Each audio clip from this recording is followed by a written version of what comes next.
trailer. Just listen to this podcast. We're doing you a favor.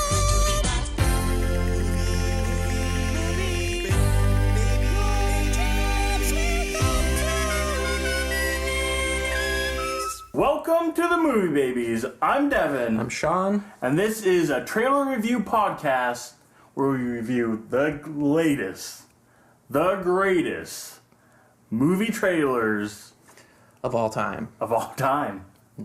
and beyond. Yeah. Holy smokes. We got a real show in store for you listeners today. I feel like when you say that, you're just buying time to remember what the show actually was and who was on and what trailer we reviewed. And thank you. You just purchased me that time. So we've got our good friend, celebrity guest, Jed Bailey. We did it! Finally. He was like on the Mount Rushmore of potential guests from like day one when we talked about doing this show. Mm-hmm. He's highly regarded in the industry, apparently. Big time. We'll get into that a little bit later. But we're here this afternoon to review some ridiculous trailers, I guess you could say. The Kingsman 2, The Golden Circle. The Golden Circle. No 2 in it. They're trying to trick you. Yeah, they don't want you to know. I don't know. It looks like a G.I. Joe movie. I'm really baffled by this.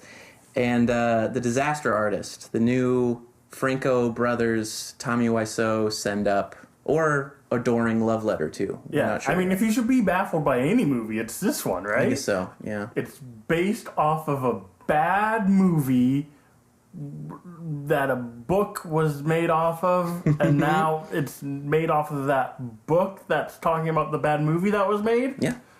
It still makes more sense to me than Kingsman 2.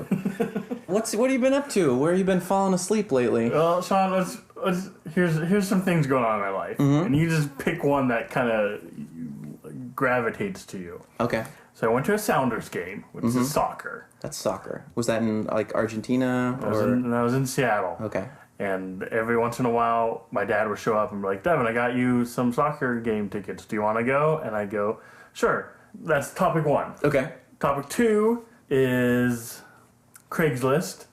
It's a big topic. Just Craigslist in general. Just been like soliciting people on Craigslist? Yeah, like just casual encounters, just connections. Mainly just trying to sell stuff on Craigslist and that whole deal.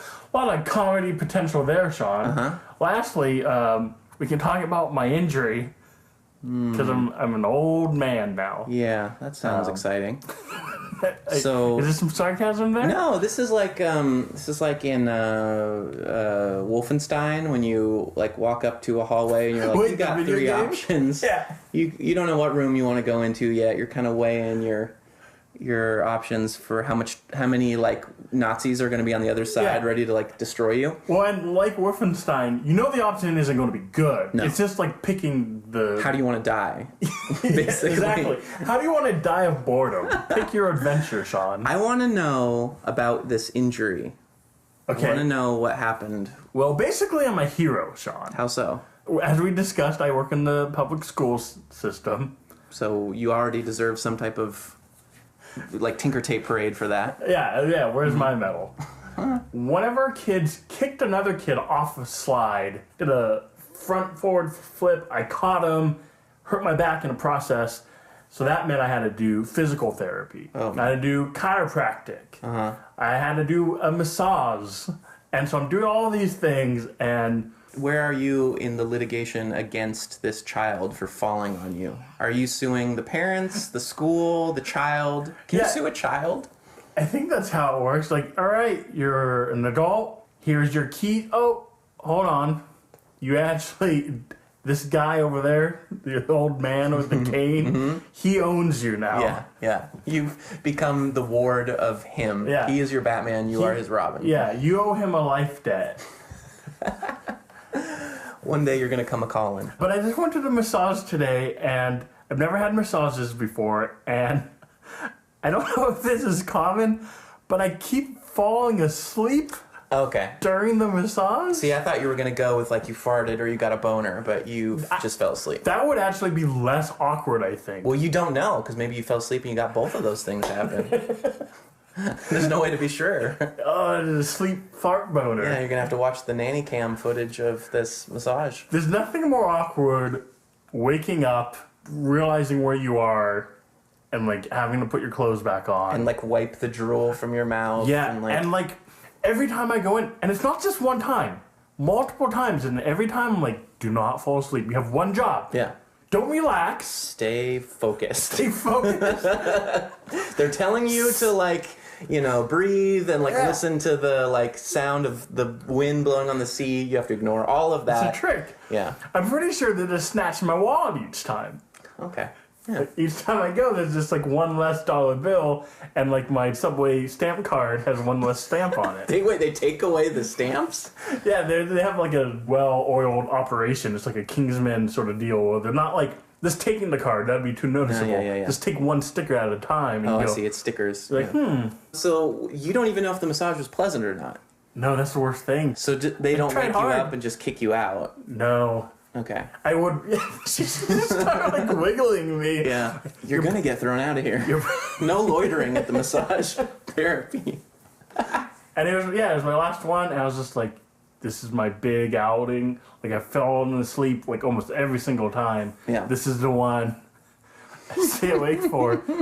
To the lady too, it must just be like a freebie. Like She's just reading a magazine. One time out, yeah, she's just like one hand kind of like tickling my ear or something, and she's just reading her like Lonesome Dove novel. Sure. Novelette. I was trying to think of one of those sexy books. Lonesome Dove. Lonesome Dove sounds pretty sexy. I think I massaged the audience into their own slumber. Yeah. Yeah. All right. Well, let's wake them back up. Remind them that they're naked on a table in a strange place. And like, oh, you're supposed to be listening to trailers right now. This is the show. Eggsy, I saw in you what someone once saw in me. Something that can't be taught. The makings of a Kingsman. Being a Kingsman is more than the clothing we wear or the weapons we bear. It's about being willing to sacrifice for the greater good. I hope you're ready for what comes next.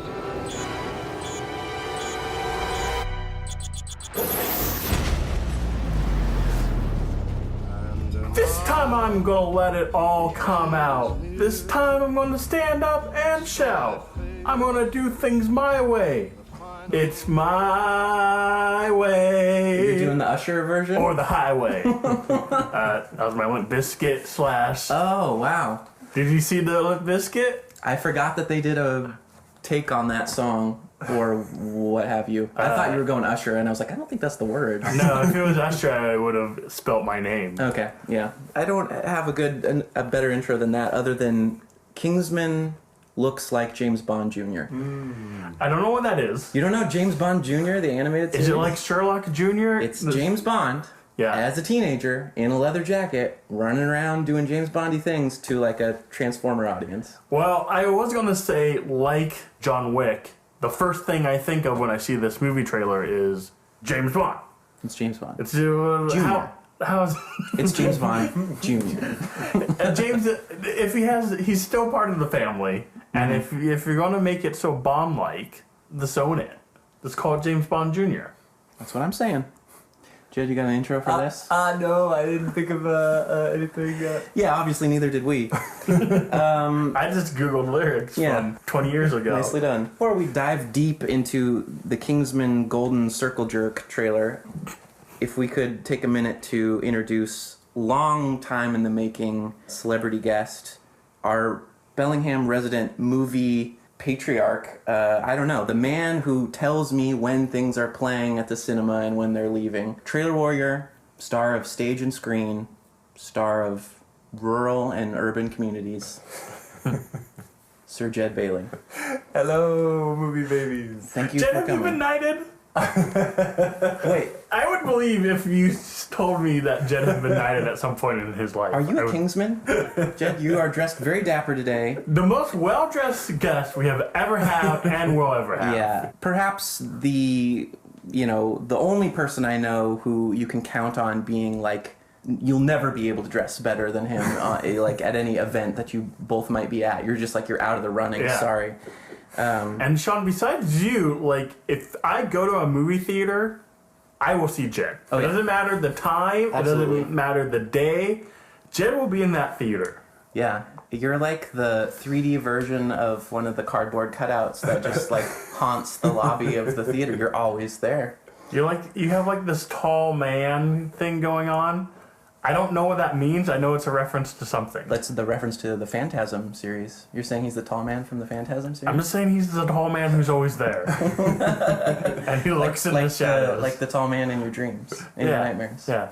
But Jed, Slender Man. you've said too much. Let's get to this trailer. Enough out of Jed. I do see a lot of movies. I will agree. What do you think what's your, like, I want to say your lifetime, but we'll be here forever. What do you think your average is per year? Oh, mercy. Well, from about 2007 onward, I've seen practically everything that's had a theatrical release. In the previous year, 2016, I received Regal Member of the Year status. Is that don't know. regional or What does that national? mean? I don't know. I ask the people when when they say, "Oh, congratulations, you're a Member of the Year." If I am the best Regal attendee in the entire country, or Yeah. what? But it was in Florida that they were pointing this out when 2017 rolled around. Oh, so that makes it seem like it is I like a guess national so. affair. Oh my God, we have a celebrity guest Legit. in the studio. Legit. Did you get like a trophy? Did you get like a golden DVD? I think it might affect my points somehow. Yeah, of course. You got 200 free points for it. Something Yeah. like that. Yeah. You get a free small popcorn. Popcorn voucher. I Yeah. get congratulated when Oh, they're like obligated to yeah, be it's- like. yeah. The first time, or one of the first times I did it, the guy's like, "It says you're Regal 16 Member of the Year. It says to say congratulations." I guess I'm supposed to do that. Congratulations. Thanks, you 16-year-old piece of In shit. a way, you are knighted. Yeah, you're knighted. You are like movie babies royalty. This is cool. This is That's really amazing. I never even knew that was a thing. cool. They probably invented it where they just looked at Jed's points and they were like, we gotta give him something. Yeah, so you're like a Regal Cinema Kingsman. Well, Jed, seeing how you have seen so many movies this year, you must be the expert of this trailer that has just been on loop for like 3 months. It's been in front of every type. You go see a horror movie, you're getting the Kingsman trailer. You go see a family comedy, you're getting the Kingsman trailer.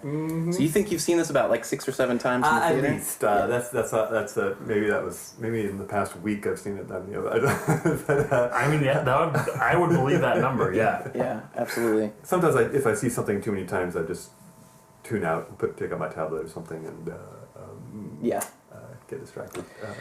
So let's let it be known that the Regal Customer of the Year is sneaking in electronic devices that he is not silencing into the Yeah. theater. You want to revoke that status, Regal? I bet you don't even spicy icy.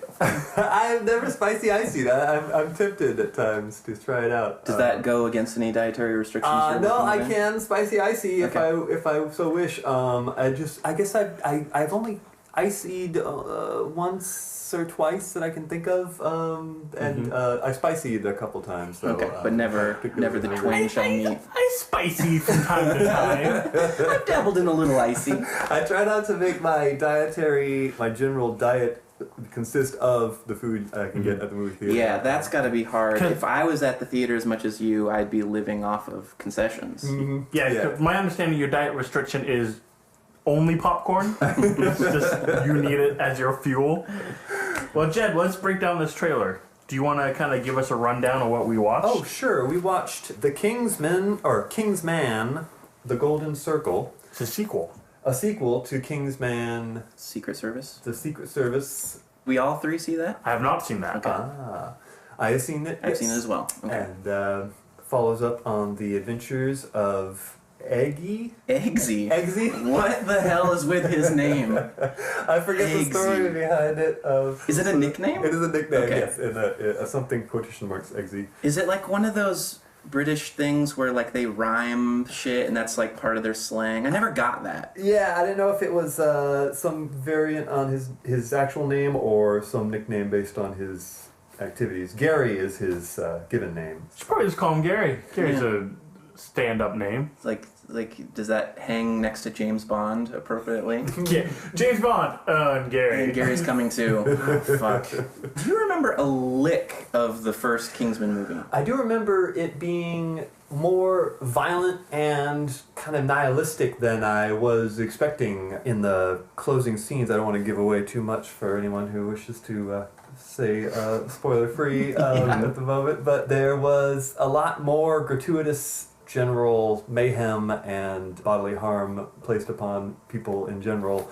Did it seem spoofy to you? Well, it made a bit more sense when I got to the final credits and realized it was based on a graphic novel. Okay, I guess I didn't know that. And Yeah. and I noted in the end credits to this, it said based on the comic book Kingsman, which was an interesting distinction in not saying graphic novel. Oh, is it an ongoing series? I don't know if it Devin, has, you know about this? It's an offshoot of Marvel. I haven't read it. Okay. But also, I feel like years ago, the term graphic novel was more popular. And like if you said, oh, I'm reading a comic book, people would kind of, Wince. yeah. But nowadays, I think that trend has kind of switched where now with the popular Marvel movies and comics kind of on the upstring, it's like, oh, comic book. Just say comics. Just say comic. You don't have to like turn your nose up and be like, I've read a graphic novel. Right, well, yeah, I didn't know if they thought that maybe graphic novel was becoming more too Yeah. pretentious. Adapted from the Pulitzer Prize winning graphic novel. To your point, Jed, about the violence, it's directed by Matthew Vaughn, who did Kick-Ass. He co-wrote with the same co-writer, a woman A woman. We just say a woman here. Yeah, you know, they're all interchangeable. by the name of Jane Goldman. Okay, not Jane Goodall. She's like, I got this great idea. Okay. I remember one thing from Kingsman 1, which I will affectionately refer to that movie as Kingsman 1, that it ends with an anal sex joke. Do you remember this? Oh, this does. Yeah, the whole movie I was like, what the fuck kind of vibe is this flick on? And then it punctuates where at the end, this woman who's like in some type of like cell, she's like been locked in this cell, I don't remember. He runs by and she's like, if you rescue me, I'll let you fuck me in the ass or something. Like, it's very like... Okay, so it's problematic in a lot of ways, first of all, but it's also just like, is that supposed to be funny? Or like, is it supposed to be a spoof on like James Bond's promiscuity? What? Are these movies supposed to be spoofs or not? Because they're so blatantly borrowing things from like the spy genre and from the James Bond genre that if it's not a spoof, what's distinctive about these Kingsman films? It's not Austin Powers spoof. Right. Like, it's Right. not comedic parody. silly. I mean, it's very silly, but like not intentional. Well, not going for it on the same like SNL type spoofy scale. It's just trying to ratchet up. It's trying to like do like, I don't know, like what Crank was to the Matrix or whatever, if you can make that analogy. It's just like, oh yeah, all of that. None of the anything else, just all of the like R-rated stuff. Like, I don't know, it kind of fucked me up. Like, so that's all I recall from that movie, and I just walked away with like a real sour taste in my mouth. So I cannot wait to watch Kingsman 2 and just have like the ratcheted up version of the ratcheted up thing, like the piano string that will absolutely break and snap you in the face. Like, so, okay, so talk me through what's 2 about. One of the Kingsmen is telling Tatum about like what it means to be a Kingsman, and it's kind of like a sorority type vibe, like come be in our special club. Yeah. You get a suit, you get an umbrella, I think. Is that Your umbrella is also a weapon, yeah. Is that what it is? Is it kind of like Penguin-esque? The defining scene of the origin story of the first one, he runs afoul of some ruffians and runs into a bar, I believe, where he's cornered by them. This character that Colin Firth plays, Harry, interjects himself in the situation and mops the floor with them using his bulletproof umbrella as one of his tricks. Batman. It's very Penguin. Then recruits Eggy into Yeah, I'll let slide. to a Kingsman, which is a private spy agency formed by wealthy men of the World War I generation who didn't have heirs to leave their fortune to, due to their deaths in the Great War, and so found this secret organization unencumbered by governmental bureaucracy that can serve the world peace. So it's a trust fund organization. Yeah. And the leader, does he have like a golden umbrella? Like, is his special in a way? You know what? The tailoring they have is significant in that their front organizations are these tailor shops where they get their suits made and also get suited up. Oh, with so their it's like a special- Project Runway vibe as well. Precisely, yeah. Project Gunway, if you will. Nicely. Yeah, so there's a lot of mythology to the Kingsmen that's like, oh, that's kind of cute, like whatever, the store being the front for their operation and all their stuff being very much like, oh yeah, this ballpoint pen is an EpiPen, and like this umbrella is a scuba tank, and like all that stuff is like, it's like it has a fashion, like the weapon has a fashion accessibility as well. It's like that's how it's dual purposed. It's like, oh, it's like you could get it in a GQ magazine, like a subscription service thing, or like it's also doubles as like a Ginsu knife. Like those are all things that are usually kind of compelling to me. Do not give a shit about this at all. We watched a trailer a couple episodes ago where it had an Adam West Batman vibe, and I kind of got that from here. Besides just the penguin umbrella stuff, there was like a lot of wacky villains, it seemed like. There are so many cowboys in this trailer. Why is there so many cowboys? Well, that's an interesting Okay. question of what is the plot of this movie, or what is the story from what we see. We don't learn that much about who's who and who's a bad guy and who's going to team up with the Kingsmen. We see that the Kingsmen have suffer some sort of full-scale assault on their... Their shit get blown up. Yeah, their ex-mansion, Yes. Xavier School, has Gets been taken sinkholed. down. And we assume like the team is like diaspora, and so maybe they got to team up with a bunch of American cowboys to like... Statesman, I gather, from Okay. the symbol on their belt buckle, or was it a flask on Channing Tatum's... Okay, fuck is a statesman? A What is that? statesman, I imagine, might be the American equivalent to... Oh, the okay, Kingsman. okay. That's why they wear cowboy hats, because that's their fashion-forward device. I imagine they're financed by wealthy Texan oilmen who... Well, yeah, that's what I wrote down is Jeff Bridges, oil tycoon. Right. I don't want to know where this mythology for these factions of teams goes when we start getting into other countries where it's going to get extremely offensive what their wardrobe to weapon ratio is. Yeah, this whole trailer's got me so fucked up. There's also like to go with the cowboy and Indians, one's is straight up Indiana Jones, and he has like a whip that he's like just whipping it. The robot arm guy? No, that's a different guy. There's the robot arm guy, there's Channing Tatum, there's the whip guy That's the mustache guy. who has a mustache. I And think cowboy there's hat. another... I don't know if it's the same guy that has a mustache that seems to be teamed up with Eggy. Eggy. Eggsy. Eggsy. Sorry, now I'm fucking you up. You're really devaning this episode. They seem to be partnered at some festival. So my guess is that there's some sort of rivalry turn into partnership and team up into... So first they have to fight, and then they make friends and join forces together. And so I think there's a scene where Channing Tatum and Eggsy are combating one another, and then... so I don't know, perhaps the Statesmen are the antagonists, but I suspect that perhaps they have another antagonist that they're both... It's your classical literary cliche of the Ninja Turtles meet Usagi Yojimbo. First they have to battle, they realize each other's beneficial strengths, and then of course have to fight Shredder together. Yeah. Yeah, I mean, you have to do it that way. yeah, it's tradition. To your point, it is the American Secret Service, but in the comics they're called Uncle Sam. Of course. Was Julianne Moore in the first one?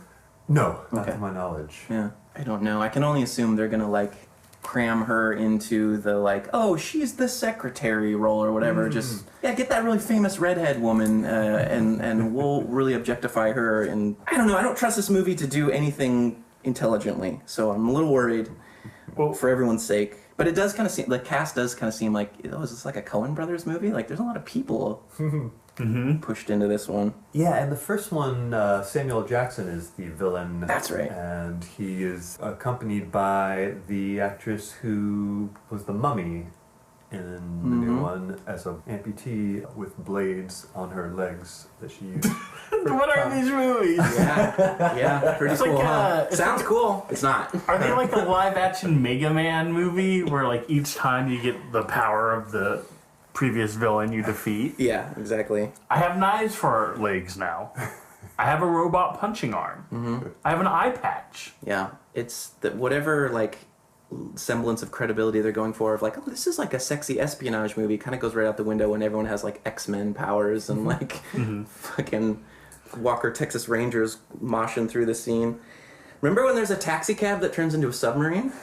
Yes. Yeah. What the fuck's up with that? And I was puzzled because he appears to be holding his breath as he's underwater. And You're puzzled by the that? taxi? Yeah. in the Oh, yeah, taxi. you actually do need to do that. That is, I don't know if you've spent much time in the water, but Maybe like all-time Regal winners don't have to, but they don't sully themselves with like swimming pools and lakes and stuff. But if a theater was going to fill up with water, yes, you would want to hold your breath.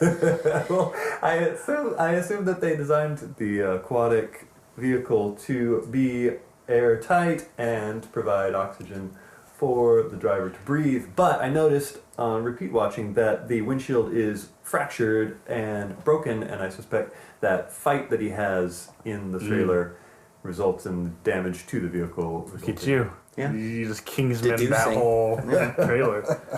That would be quite an oversight of the designer of that vehicle. Like, we need an underwater car, Yeah, goes gotcha. underwater. No problem. Yeah, piece of cake. Yeah, no windshield, right? No. We want a windshield because it's going to go underwater. Right, but like, you know. But just you to want the kinda- wind in your hair. Kind of do like a Flintstones car kind of vibe. Maybe have their feet flip out so they can like kick paddle. No. There's You're like- not getting us. But I designed these special flippers that they wear. Yeah, you Kingsman, you like your fashion. So I've got these like penny loafers that are also have kind of like these webbings. Like, okay, you're fired, first of all. Just put a bottom on the car, please. The last thing I want to get to before you rate this. Yes. At the end of the trailer, there's the eye patch guy and some other guy, and they look at this other dude. I hope these descriptions are working for everybody. Yeah, I know what you're talking about. And they say, "Oh my God, Harry." Yeah. I don't who's Okay, That's Harry What's going Styles on? from One Direction. You might remember him. I don't know how he lost his eye. Kind of since of the a breakup. tripped in kind of accident. Harry he was the is- dude in the first one, Is right? is the man speaking, sounding like Michael Caine at the beginning, who's Colin He is Firth. doing a Michael Caine impression. That is hilarious. And he is the recruiter who brought Eggsy aboard the Kingsman and is giving that speech. The reason for the surprise is not clear. My assumption is that he was presumed dead from the assault and that Eggsy and Mark Strong's character are viewing some sort of surveillance thing. Wait, so this character, I assumed that this character had died in the first movie, and this was like a reveal. Oh. But you guys have seen the first movie. That didn't Couldn't tell you. He might have. I remember a little better than Sean, but I don't remember if he survives the first one. That might be true. Yeah, that would be a good guess. I mean, that would make more sense than like him Yeah. almost dying in the second one, and then at the end of the trailer they're like, "Just kidding, this guy's still alive." Right. Yeah. Oh, so maybe he did at the end of the first one. That would explain it. And he looks like he's in some sort of padded cell where he's like written on drawn on the walls. I feel like that's where I need to be trying to decipher this trailer. Yeah. Pad you up real quick. Well, let's get to rating. Well, I Go was, ahead. Oh, yeah, go, wondering if you were being pursued by a group of ruffians we got some date questions. All right. got cornered in an establishment, and some guy in a cowboy hat Go on. So are we in an Arby's? interjected himself in your defense, and the ruffians told him to get lost, and he walks over to the door, but instead of going through the door, he locks the door. So, Yes. Jess, I have a question. Do all of these things have to happen in this order, or can they kind of like... Some things can happen? This is one of those memes where it's like, well, when you go into an establishment and like... You know, we've all been there. Yeah. Finish, please. And then mops the floor with the fellows that were harassing you. and then tells you that he's been watching you for a while and sees that you have skills that could be of use to your country, and asks you to join him in this secret spy organization called the Statesman. I say no. Let's move on. Let's read this. Yeah, I'm a little bit. I don't know if they would ask a man of color that question. This seems like a pretty racist group of people. I'm worried about that. Diversity there, yes. They're like, we need someone for the front line. When Halle Berry pops up in this trailer, I'm like, are we sure? Yeah. She's going deep undercover. Yeah. I think I would really be curious why the person who came in and like wiped the floor with everybody was like, oh, you seem like a guy who could do this. Like, what? Why didn't you let me fight them as a test? Like, why are you doing my homework for me? I'm not gonna learn anything from that.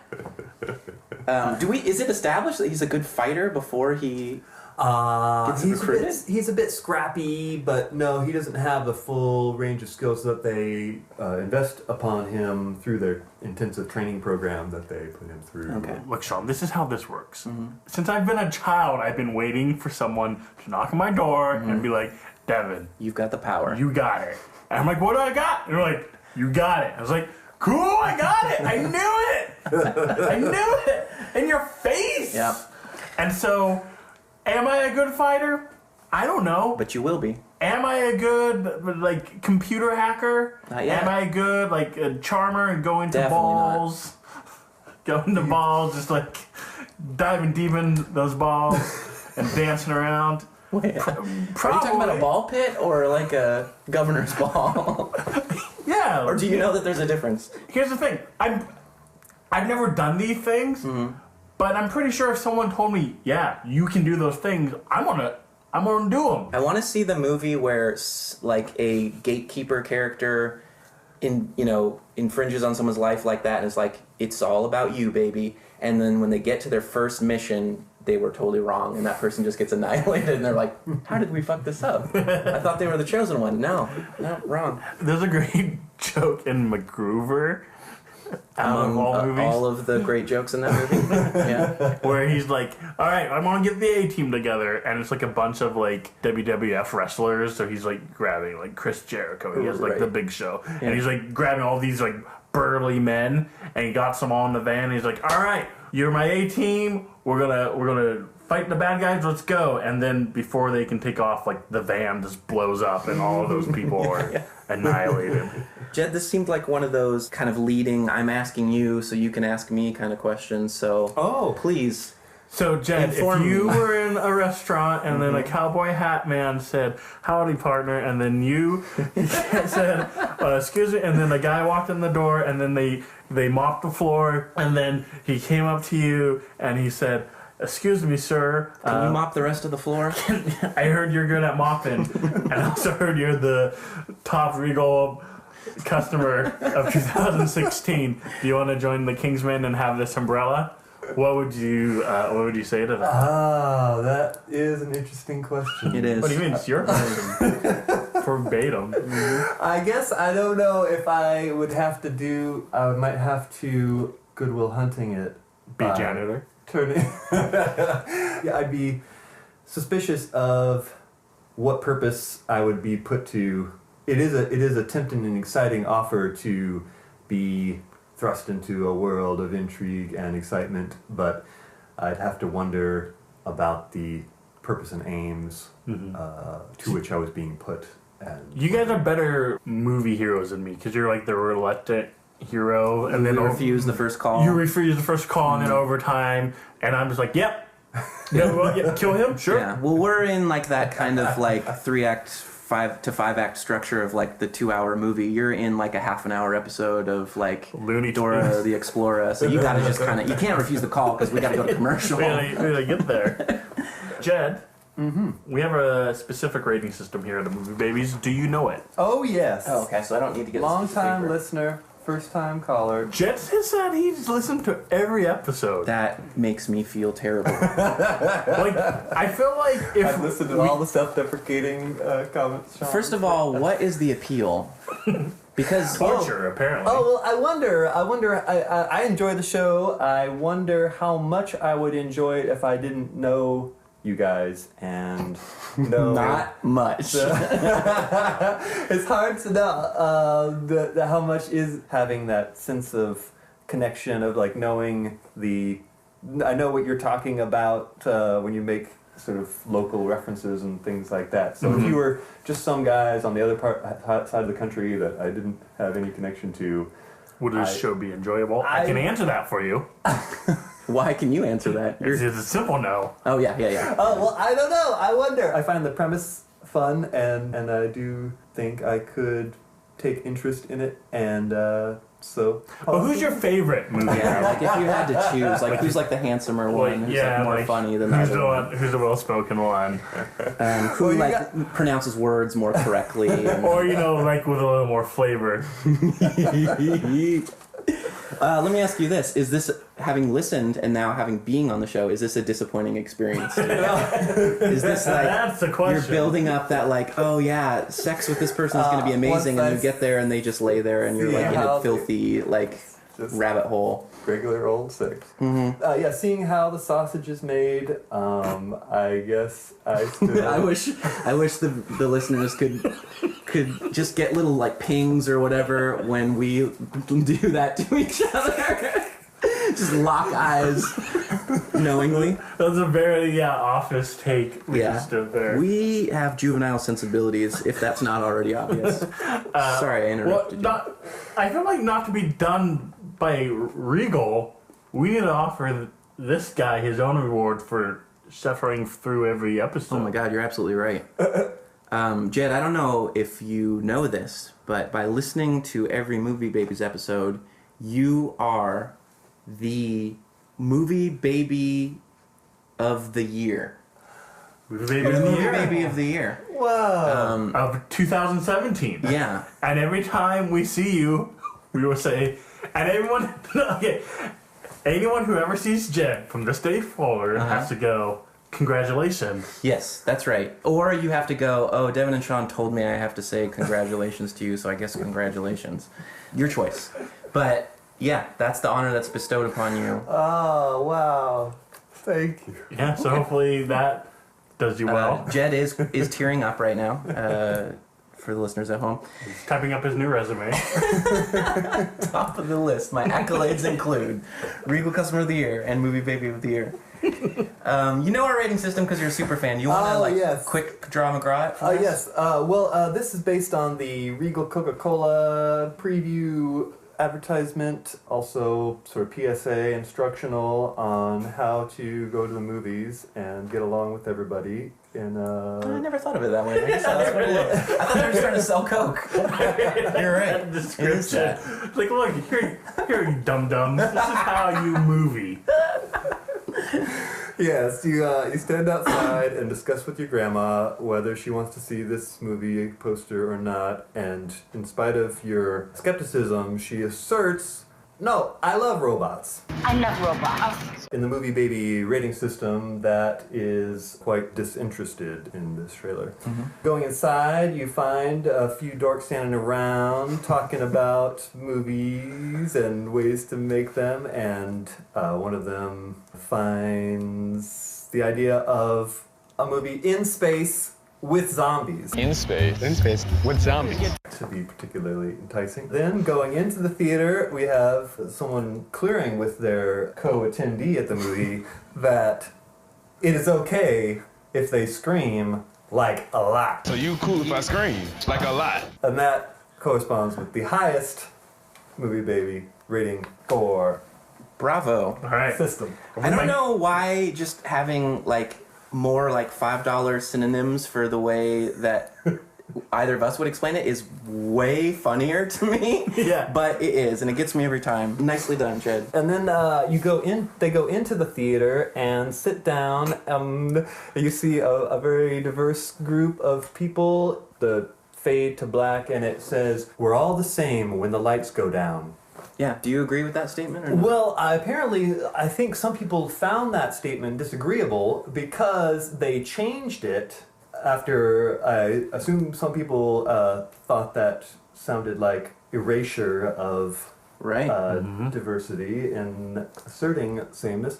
So it then said, "Enjoy the movie together."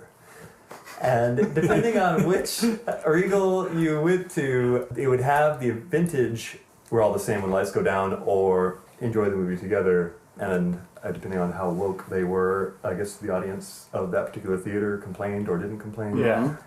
But, I feel like there's a lesson to be learned here. If you're Coke, if you're Pepsi, maybe this step out of like trying to make a political message or like some sort of social Why commentary. is it always Coke and Pepsi that want to make the boldest and wrongest political statements? Because wasn't there just a Pepsi ad where like Caitlyn Jenner like wore a Native American headdress and like ran around going like, "What you talking about, Willis?" That one Like, too. And then there's the one with the war ad, and they like a woman like goes up to a bunch of protesters and hands them Pepsi, and that like solves the problem.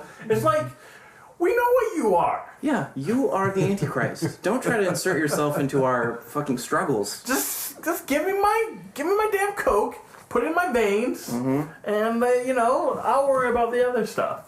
Jed, thank you for the etymology of that trailer. I had not known that tidbit, but that's excellent. The more you know.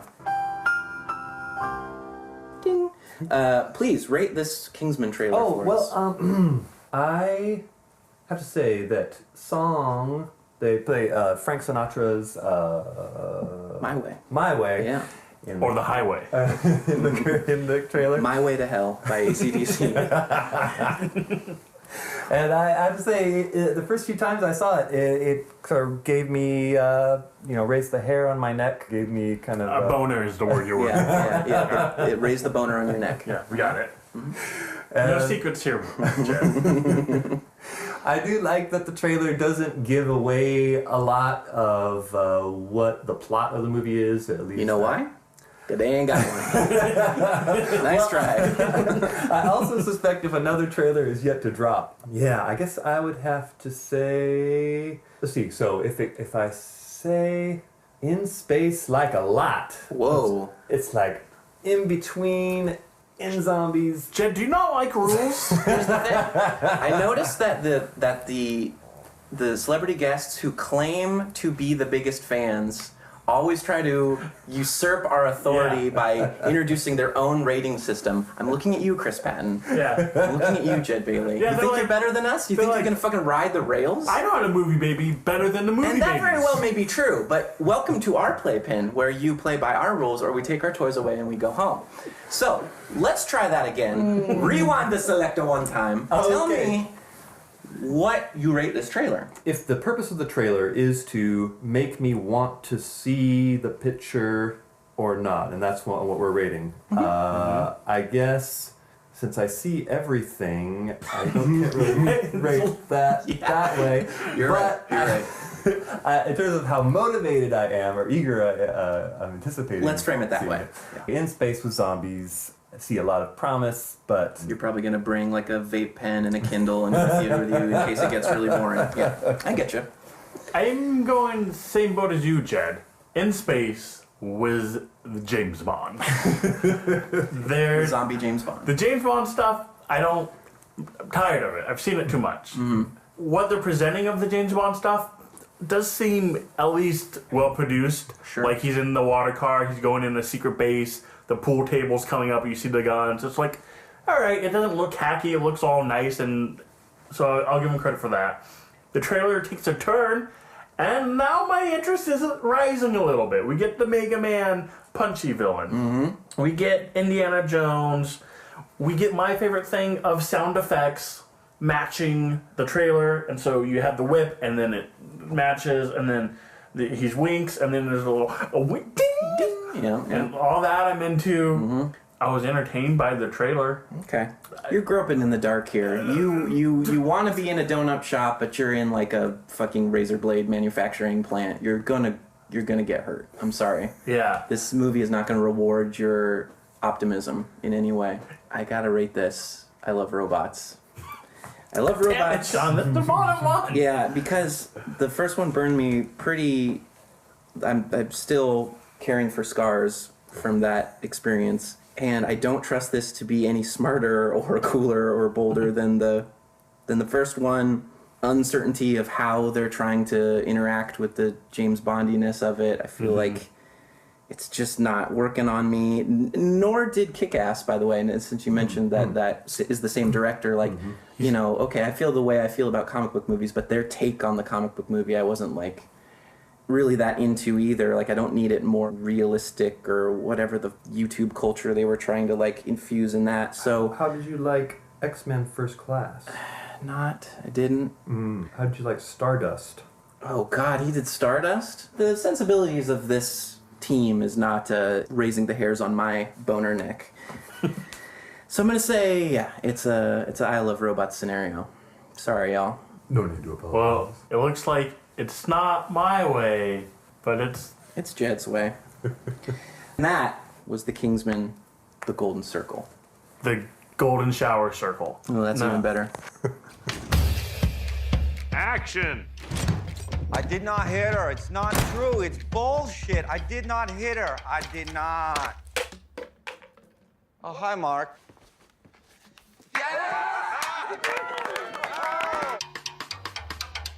Yo, intro battle. The Disaster Artist is these always go very poorly when I start them like this. The Disaster Artist is a film that attempts to dramatize the making of the film The Room, the self-proclaimed worst movie ever made. I don't know, that's probably not accurate. Whereas The Movie Babies is a podcast that constantly reaffirms itself as the worst movie podcast ever made. How was that do for you? I mean, it kind of hurts my feelings. Good. That's what I was going for. Kind of makes me sad. Yeah. I mean, I feel like usually when we're being self-defecating, there's like a layer of like funnies behind it. No. That was just, That's just an observation. that was just Yeah. brutal. Yeah. Too far? Well, oh hey Jed. Oh, hi, Devin. Oh, is this how this is gonna go? Oh hi. You know, well, let me put a pin in that. Go ahead and intro this yourselves. No, I was just gonna do quotes from The Room. You were.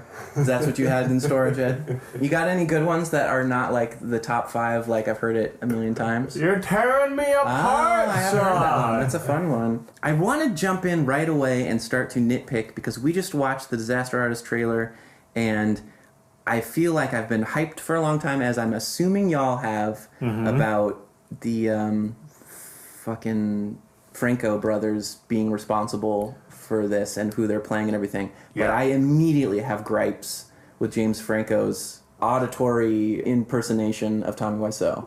Not nailing the cadence or the pitch, in my opinion. This is a very small scene and we get very few lines from him and like Yeah. a repetition of the same thing, but that's like on par with my shitty Tommy Wiseau impersonation. Yeah, I can do it. I'm doing a better one right now. Yeah. I'm just using my normal voice. Yeah, yeah. Am I wrong? Am I just like, do you feel that way? I guess I would need a larger sample to go on. The scene we saw was the 67th take of Oh Hi Mark on the rooftop. I did not hit her scene. Yeah, I guess I Jed, it's bad. Admit that it's bad. It's not great. Like, you're not over the moon about it, right? It didn't. Yeah, it didn't knock me over the moon. It didn't. Yeah. Visually, he looks fine. He looks just like him, right? He looks pretty close to him. Okay. And the other rumors I heard of this movie is that it got great reviews, like standing ovations at all the little independent film festivals. Okay. And that Franco, also the director of this film, was so into this character that he became Tommy Wiseau in character directing as Tommy Wiseau. So he Daniel Day-Lewis this. He Danny Day-Lewis. He Tom Hardy. Damn. He James Franco'd. Yes, Seth Rogen said he had trouble not laughing the first couple days taking direction from him. Franco told him Yeah. he'd get over it, and eventually he did. Was the joke that he's doing an awful Tommy Wiseau impression?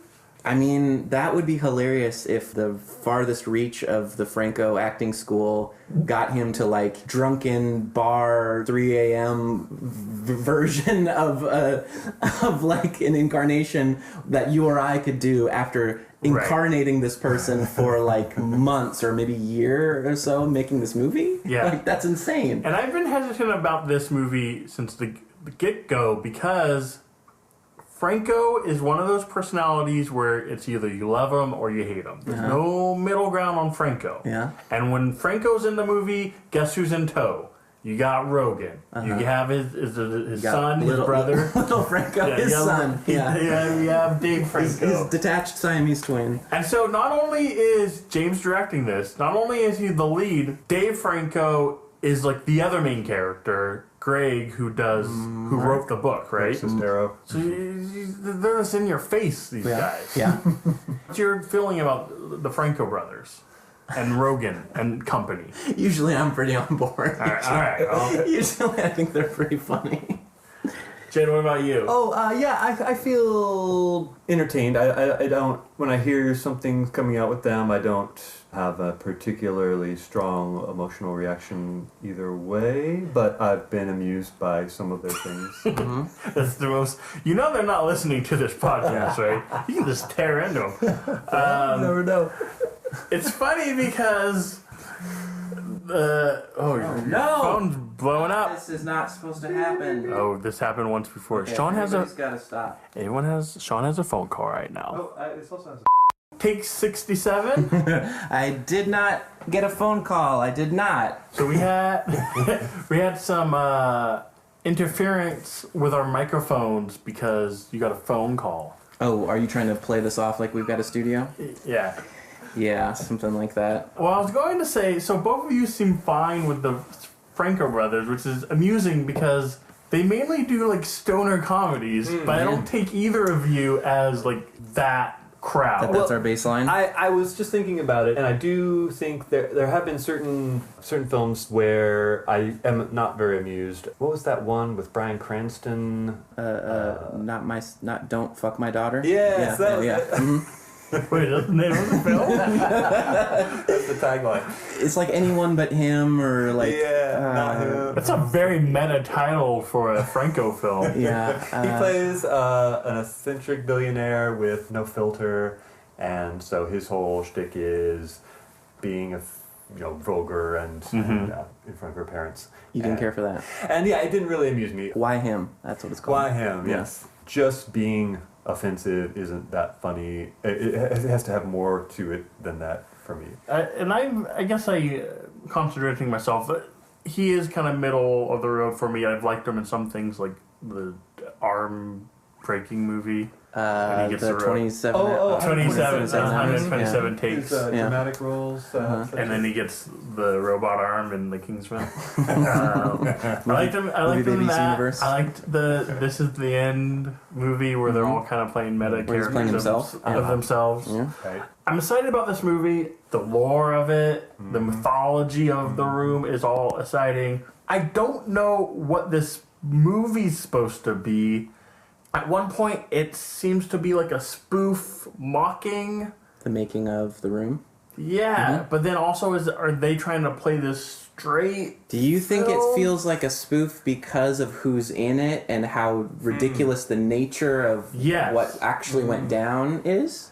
I feel like it's a spoof because they're all, I feel like with Rogan and company, they're all winking at the audience. Sure. And that, You don't like that? That's not what I want in this film. Well, I wonder how much seriousness there will be if it's all going to be that sort of winking to the audience, all four yucks, like haha, or if it will have any of the kind of emotional, disturbing quality that you capture some of in the book. There's like a kind of, is this person seriously mentally ill, or is there like, or like, is there a real like sadness to this character, this person? It's like a Shakespearean, like a weird ass Shakespearean play, like one of Shakespeare's play he wrote on like an LSD trip. Because there is some Tommy Wiseau approval of this film. Like, he has been to some of the screenings, and like they have some type of camaraderie. They've at least like met at those things, if not like he's had some type of like consultation of the making the movie. That makes me think that it would be more of a, oh, this is an eccentric guy, and then this kind of more straight man character, Greg, and like how they kind of got past the adversity of like the craziness of the situation, but they kind of became these lifelong buds, kind of like against all odds kind of comedies, like a Chips or like a whatever, like that type of just like two great tastes that figure out that they work together kind of situations, rather than, you know, one of these A24 like in-depth character examinations of like him looking in the mirror being like, I'm a total freak of nature, who am I? Like, I don't think that's probably gonna be happening, because otherwise they wouldn't get this wouldn't be like cleared for a landing. You know what I mean? Do you get that impression?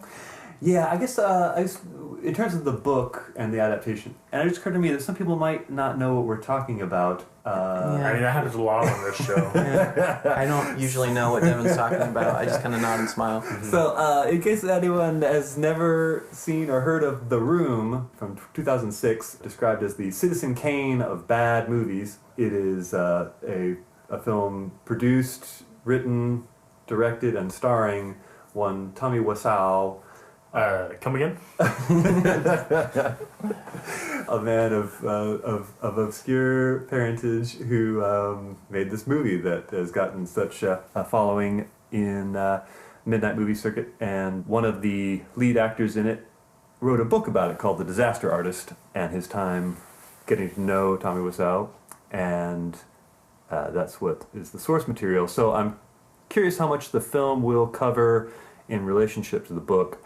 If it probably won't go as deep into the life of Greg Sestero and sort of all his coming up and his acting aspirations and such, and probably focus, the book kind of hops back and forth between that and the production of The Room movie. And that's where I'm not buying this film so far. I mean, we don't know the narrative of this film yet because it's just like a scene teaser. But I feel like it would be more interesting where you're following the character of Greg, who wrote the book, and he wakes up and he's like, I got this new part for this movie. I'm excited to go work on it. Let's go see. And then he like uncovers this Tommy Wiseau character and is just like, who is this? Let me figure this guy out. Because the blurbs of the book I have read, and you guys can speak better to this, they kind of have like this bonding friendship and relationship that kind of uncovers throughout the film, where like Wiseau's even like saying to him like, you're the only one who understands me, you get me, to the point of even in that scene that we just saw, like apparently that's true, where they just kept, Tommy could not do this scene, they kept doing take after take, and then Greg goes over and like helps him out, and they like bond, and he's like, he knows like what makes him work. And he gives him like a water bottle and be like, this is what you need. This is what you need, because you like props get your mind off of like the acting. And he's like a caregiver almost. Yeah. Where he like knows like, hey, this kid's freaking out. Don't worry about him. He just needs his fidget. Whisperer. He needs his fidget spinner. He needs his fidget spinner and he'll be fine. And so that to me would make an incredible movie on its own. Interesting. Yeah. That part of the book is that they met in an acting class, right? It wasn't just like sight unseen, here's the script. It was like, I met this guy. Caveman pirate or something? Something wearing something that reminded me of that. This like pirate looking thing, and like this guy in the acting class who had this unwarranted self-confidence in everything he did, it seemed. And he was having trouble with his confidence, and he was attracted to this guy who like seemed so confident in everything, even though it seemed to be warranted in his acting ability. So then don't you just make Rain Man and like Greg's the Tom Cruise character? Could be.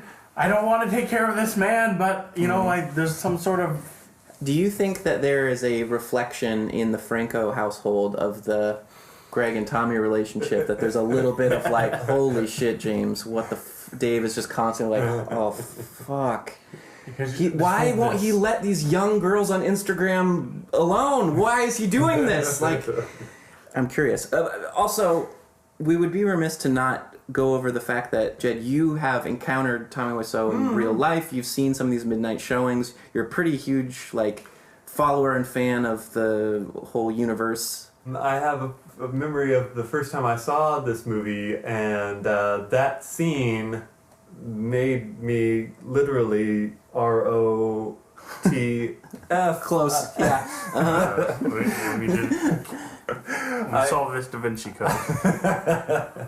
Okay? Yeah. Got it. I laughed so hard I fell out of my chair at that scene. I don't even think I got to the oh hi mark, which was even funnier the second time I saw it. But just the spiking the water bottle at the end of it did not crack me up. I knew nothing about the film going in, other than that it was described as the Citizen Kane of bad films, and so. And what was your interaction of meeting the man, the myth? Oh well, I was at a meet and greet. He and Greg Sestero were there, throwing Nerf football around outside. And No. Nice. and so Greg pointed to me and indicating that he was going to throw me the ball, and did so, and I caught it, and then Wow, this is amazing. went to throw it to Tommy, and I overshot him way across the street. Like I threw it and he was wearing these 5 different belts on that weren't really holding his pants up. And so he's kind of running across the street, holding his pants and fetching this. You made Tommy Wiseau fetch? I did. You could have run him into the middle of a busy street and killed him. Yeah, I almost went into the other intersection there. You got an arm on you. That's what Greg Sestero said. Yeah. You might need to recruit you. He's Maybe like, a little we less might- time in the theaters, a little more time on the gridiron. It's like, we might need you for the room 2. Yeah.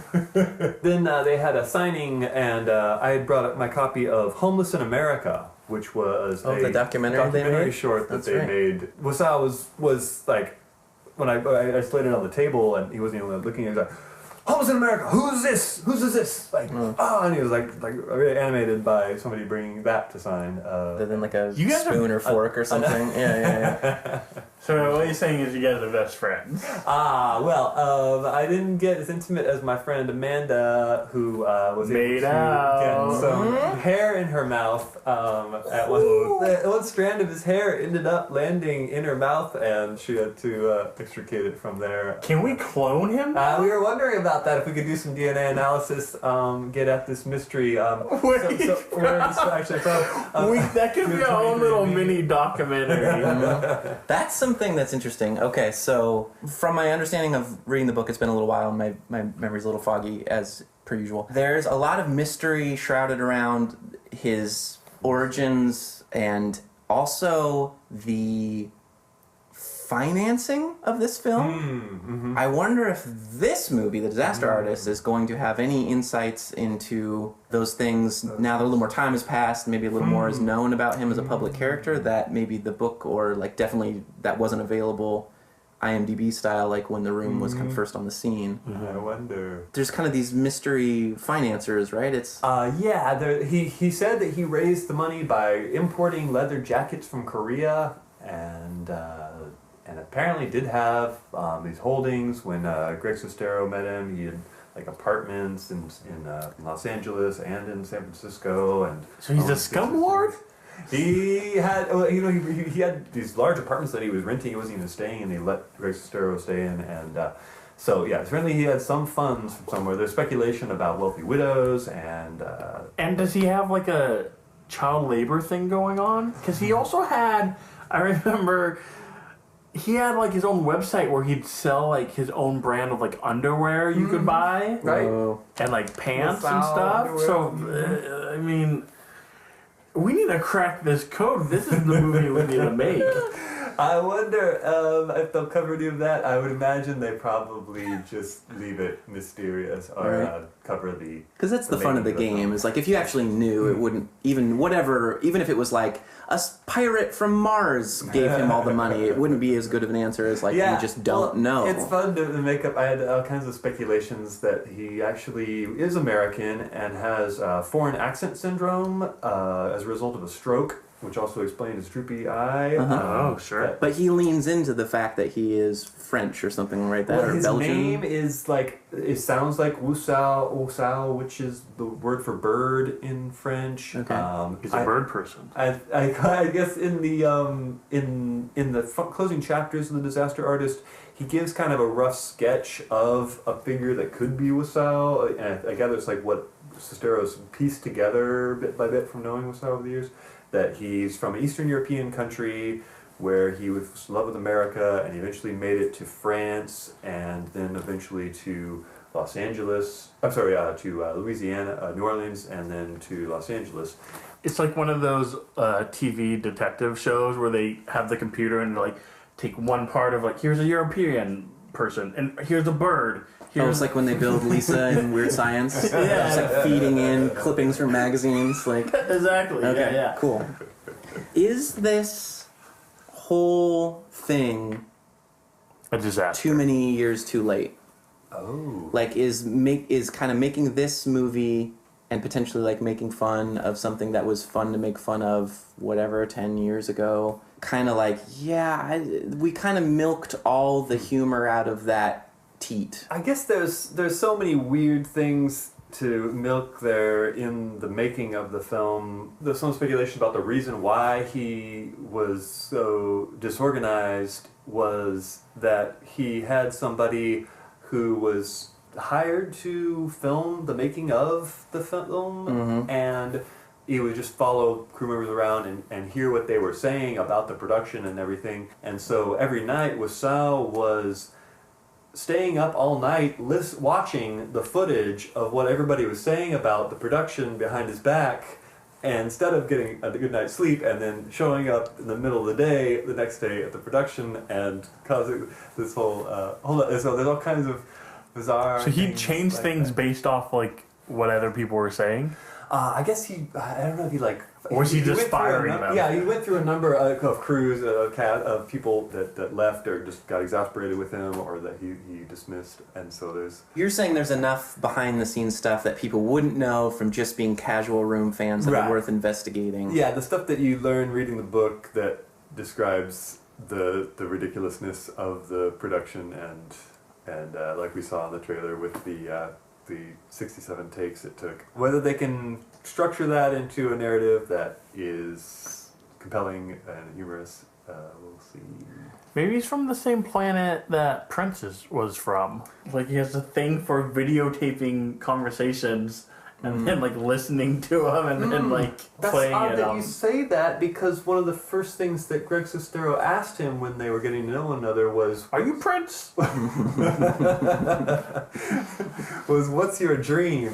What's your aspiration? And he said, to have my own planet was his Like a little Prince ambition. yes. To me, the room inhabits a space where it's like just like a, I don't know, a Tim and Eric thing or like a Urkel Did I Do That thing. It's like it had its time and its place and like my enthusiasm for it, and it got so like worn down in that like Ace Ventura, Austin Powers kind of like fuck your couch, Rick James kind of like thing. I've had enough of the room, but maybe has enough time passed where I'm like, oh yeah, and that thing that I used to think was really funny. Like To counter argue you. Is that how that's said? you can in like at the court of law. Yeah, I think that's what like Letourneau said. She was like, "Excuse me, Mr. Cochran, to counter argue you, my hair is dope as fuck."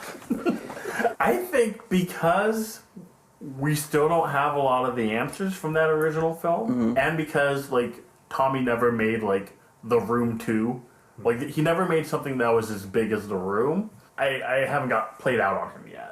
There wasn't like the Birdemic movie that got very popular, and then they made Birdemic 2, and you're like, You all right. guys know that you're making bad shit. Yeah. It's not compelling. The anymore. charm of The Room versus like any of those Sharknado movies is like that Troll 2 or what the fuck ever. Yeah, it's that it seems legit that this character of Tommy is genuine. He really thinks he's making a masterpiece, and that's the fun of it. Do you think by now that he is like witnessing someone like tongue-in-cheek making this movie and like he's witnessed like all the underground comedians like celebrate him for his like off-brandness or whatever, that like he can't be so dense that he's not aware that he's kind of the heel of, and at the same time being celebrated by these people in kind of like the same. I think he spins it.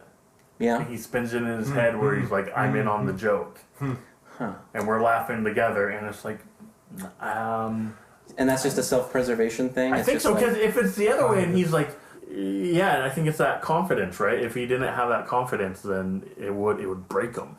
Yeah, I guess got kind of that impression from seeing him act live in front of the audience, interact with people. He has that assurity that whether he...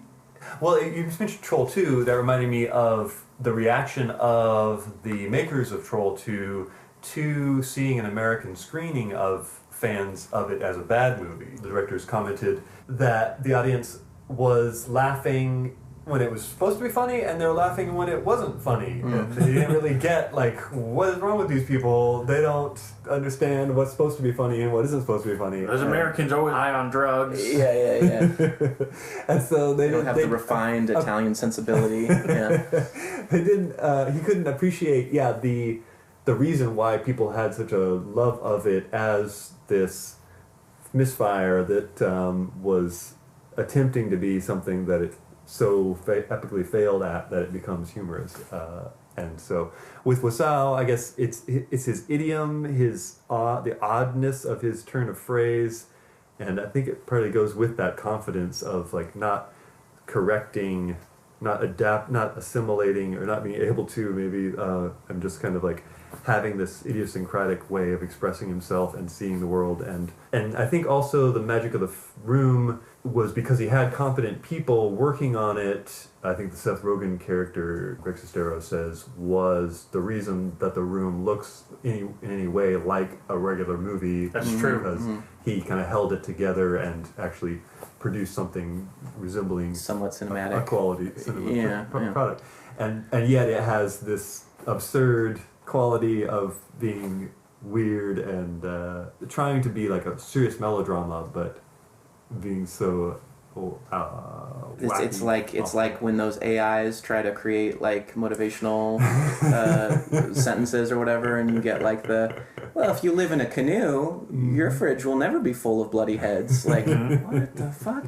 Let me ask you this. Maybe we're kind of on board with this. Would you like to see this kind of treatment done to a Troll 2 or done to a Birdemic, like a behind the scenes, like using these like auteur directors that are kind of like somewhat on their own planets as fodder for like this subgenre where we kind of hit all these best worst movie type things to kind of get like a ironic but maybe somewhat emotionally like compelling layout of what fringe Hollywood is, or like...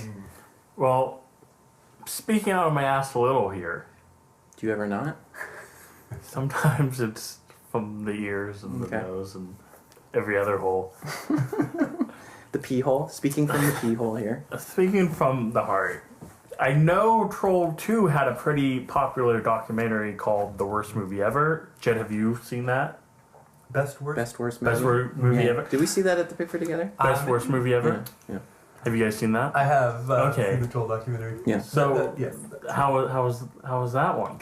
Well, that's Like- where that incident I related occurs. Is captured, and yeah, I guess the personality of Tommy Wiseau is so singular and odd that I don't know if like the Birdemic director, or I guess I haven't seen enough of them as them in presentation. I mean, even just like the DVD extra feature on for the room where he's kind of introducing it, answering questions, the fireplace there is so so bizarre that I guess there's a certain like lost in translation quality with. I guess these are all people from other cultures, other countries that Come to make Hollywood for... English language films. Yeah. And so there's a certain kind of lost in translation idiom that makes it off and funny in the distance between what it was trying to do and how it comes off. So they're like personifications of like those instances where like a Japanese tourist might have the word shampoo across their sweatshirt in English lettering, and you're like, what do you wait? What? Like, it's okay. So that's interesting. So has that as a point of interest kind of warrants welcome? Are we kind of post irony postness? Like, Irony will never die. Well, I guess, is it ironic to enjoy the... you know, let's go to the authority Alanis Morissette on the irony of the situation. Is it ironic that you're enjoying it for all the reasons it's not intended to be enjoyed? A traffic jam when you're already late, Jed. I guess that is a type of irony. It was ironic that this film was attempting to be an Oscar-winning drama, and it ended up A cult sensation. Succeeding in its failure Yes. to be a success in this direction ends up being a success in this direction. So that is kind of ironic. We did it in your face, Alanis. But is appreciating a bad movie like The Room... I mean, The Room is kind of... like you say, it's not just like a Lost in Translation thing that he comes from a foreign culture, but he also is a strange person in his own right, and so those two combined to make it a special occasion. If he made another movie right now, do you think your enthusiasm for that would be colored by the fact that like that was a time and a place for this guy in your psyche? I would be concerned. I guess the special magic of The Room is that gulf between what he was aiming for and what he achieved, and if he were to do it again and try to either be more successful as a melodrama or try to do what he unintentionally did. Yes. Well, have you seen he attempted like a TV show, and there's like maybe 8 episodes? Yes, I've seen some of those. And that one, and that Neighbors is- or coworkers Neighbors or something like that. Yeah. And that he's fully aware of where he is in society now, and that one does not work. It's like torture to get through. It's not. It's the winking at the camera It's that the you don't winking like. at the camera. Like it doesn't have the quality of The Room with the director you spoke of. So in a way, he's been chewed up and spat out by the other side of Hollywood. Everything unique and celebrated about him has kind of been parodyized and like kind of digested in such a way where it's no longer effective because he can't manufacture the uncanniness when we're already expecting it. Therefore, any lateral movement from him is going to lose him yardage because it's just not. It doesn't have the je ne sais quoi that you were talking about. Like you need that just kind of one hit of him, but it's never going to get you that high again. The Jed Bailey. Yeah, I'll take it. I like that you try to like amalgamate that and then mispronounce the amalgamation. Like there's no right way to say I it. have the Jed You part. found though. a way. Let's read this trailer. Yeah, fuck this. Okay. Jed, celebrity guess. Well, I'd say just... I guess this is not a full trailer. This is a tough one to rate. So, It's a scene. I mean, just as far as it primes me to want to see the rest of it, I'd have to give like a lot. Yeah. That I am enthusiastic. I'd heard about this project and I was kind of wait and see about it, and now I'm anticipating when we get to finally see it in December, I guess, and it did raise my enthusiasm. Even though I feel like I'm kind of trying to find ways to poke holes in this, when we watched the trailer both times, I was laughing out loud. I want to kind of have an In Space with Zombies attitude going into like I need to see a little bit more of his impersonation to kind of be sold on like is this going to sustain a whole movie, or am I going to kind of be sitting through this like not enjoying, unfortunately, like the dude that went double down trying to nail this role, not nailing it. Right. Like that could really, Be my enjoyment of distracting. this could hinge on that a lot. I don't know if I'm that over this that I'd be like, no, I love robots. I think I'm like a lot. I want to be the spoiler of this episode. Go for it. If I'm rating this trailer based off of my enthusiasm, where it was before, it was pretty high because the blurbs I've read of the book were really funny and really exciting. Then I heard the Franco brothers were doing it. Then it kind of went into that robot territory. I might be I Love Robots on this scene teaser. Because now my enthusiasm is kind of lower again, where like you mentioned, I think I'm just going to be distracted by Franco's performance the whole time, going, why is he in this movie? Why couldn't they get someone else? I mean, though, who else could they have? This might be one of those suicide missions where it's like, it doesn't matter who you get. That guy's going to be face down in the dirt at the end of it. It's funny you mentioned that, because Tommy Wiseau had some picks. He wanted Tom Cruise? either A, James Franco, be careful what you wish for, Tommy, Interesting. and Johnny Depp. Yeah, I could see that. And neither of those guys... because of the falling off the ladder that Johnny Depp is doing, there might be a tinge of enjoyment that I would get out of seeing him wallow in this he would do unthankful job. Like, he would do it. He'd fucking go for it. But where he is, like, socially in my mind right now, it's kind of like I'd be watching it to kind of like hate fuck him. Yeah. You know? Yeah. I often fantasize about hate fucking Johnny Depp. I do that with most people who are more popular and good looking than me. Yeah. I don't think it's the film I want, is what I'm worried about. But is it the film you deserve? Is it the film I deserve? The people who are going to enjoy this movie the most are the people who made this movie. Like the Francos and the Rogan probably had a blast making pat on this. the back movie, as probably was Pineapple Express and it seems like they just make this movie in your backyard and watch it on on your big screen home video and smoke your blunts.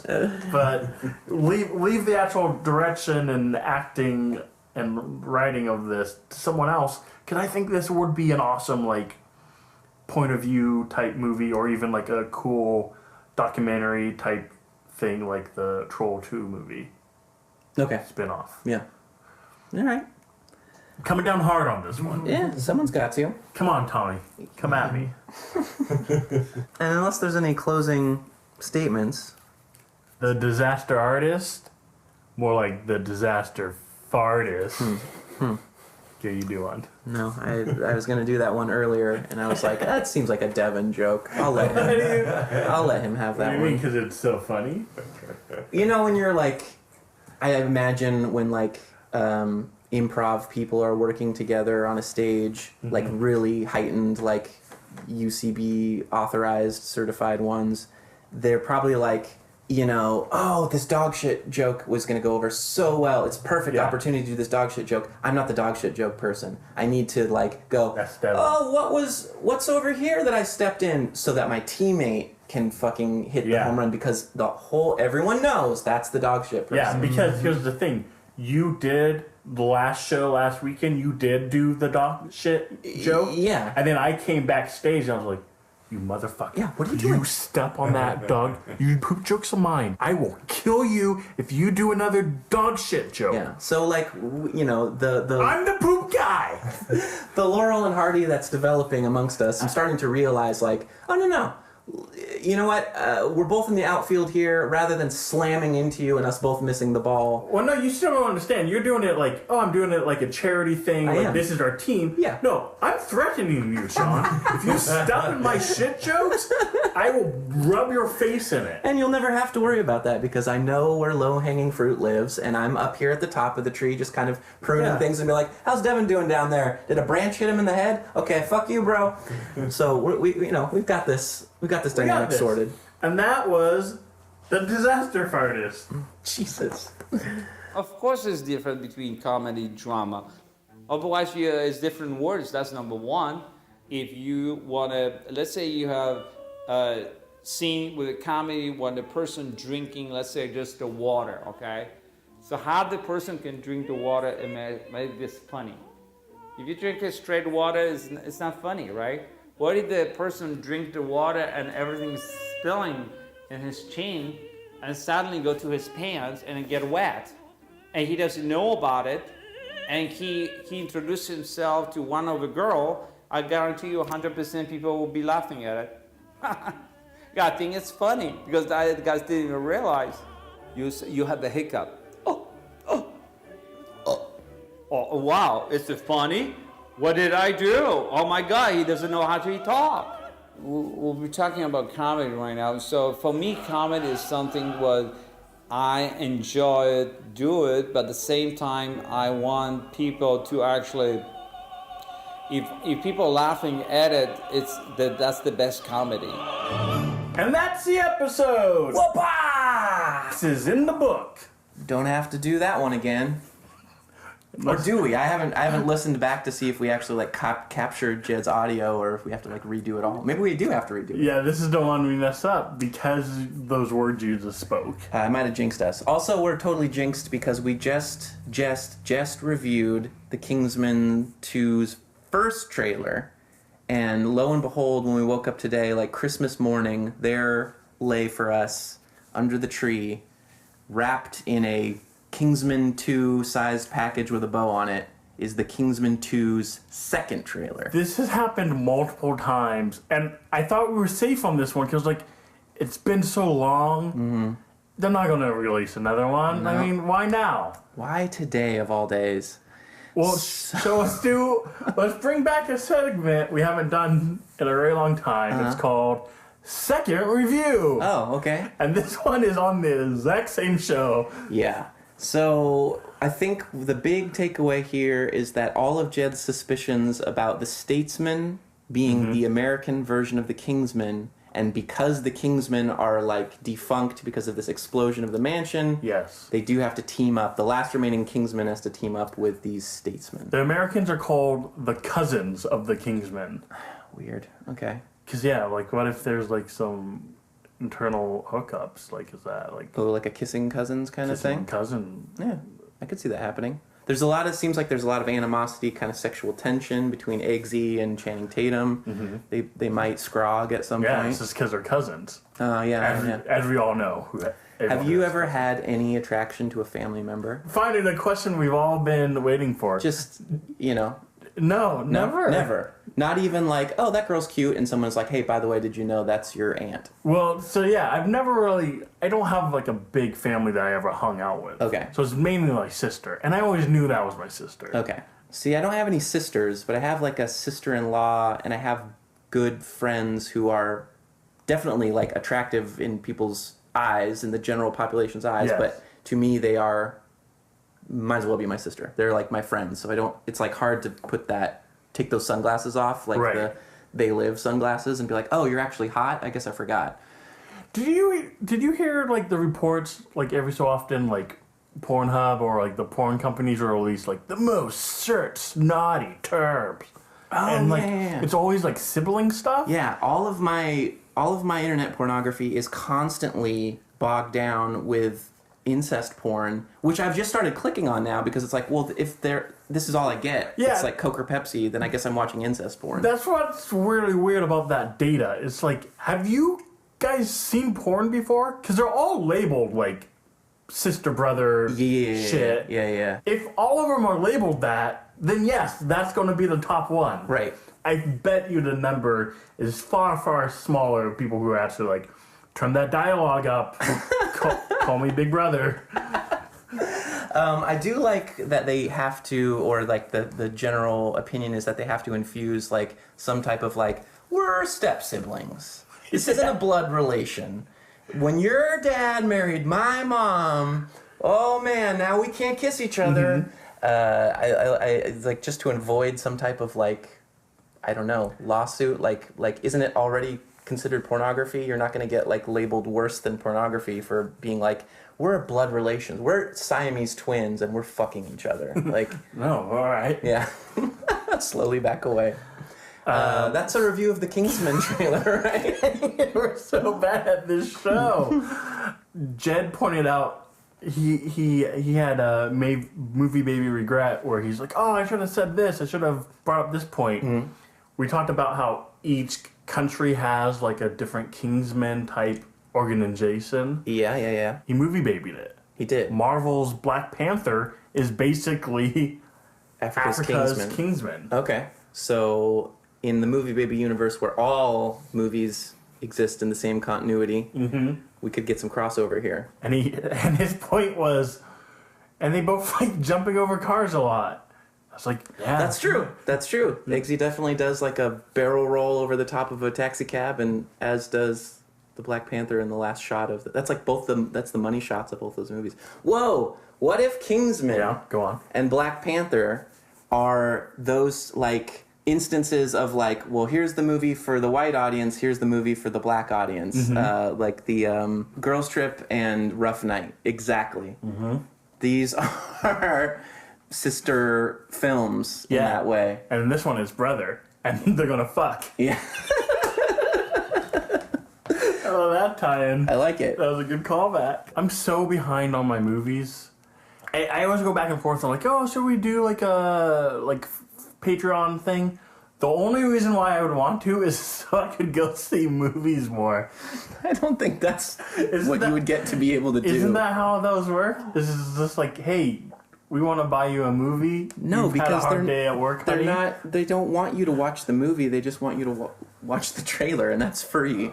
Oh yeah, shit. What if we did it like, look, I could watch the trailer on my little teeny computer screen, but I might miss some of the details. If you want the most enhanced, like, detailed trailer review, I need to see it on that big ass Regal screen. Okay, I see where you're getting here. Yeah, no, I'm not supporting this.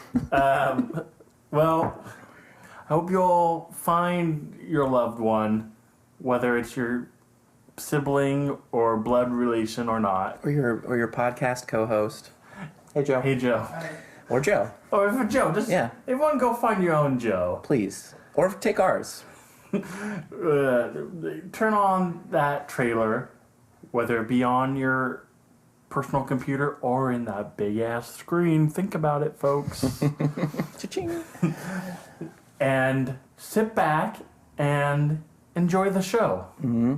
And I hope you enjoyed this show. I'm doing a little Mr. Roger thing. Yeah, you are. You're taking off your sweater, you're putting on your shoes. Yeah. If you want to find more things here at the Movie Babies, we have the iTunes, we have the Stitcher. You can subscribe, you can rate us. Mm-hmm. Leave us some comments. We like those. We'll read them. Go to our website, www.moviebabies.com. And Sean, when you don't have time to watch a 2-minute trailer, the juice is loose!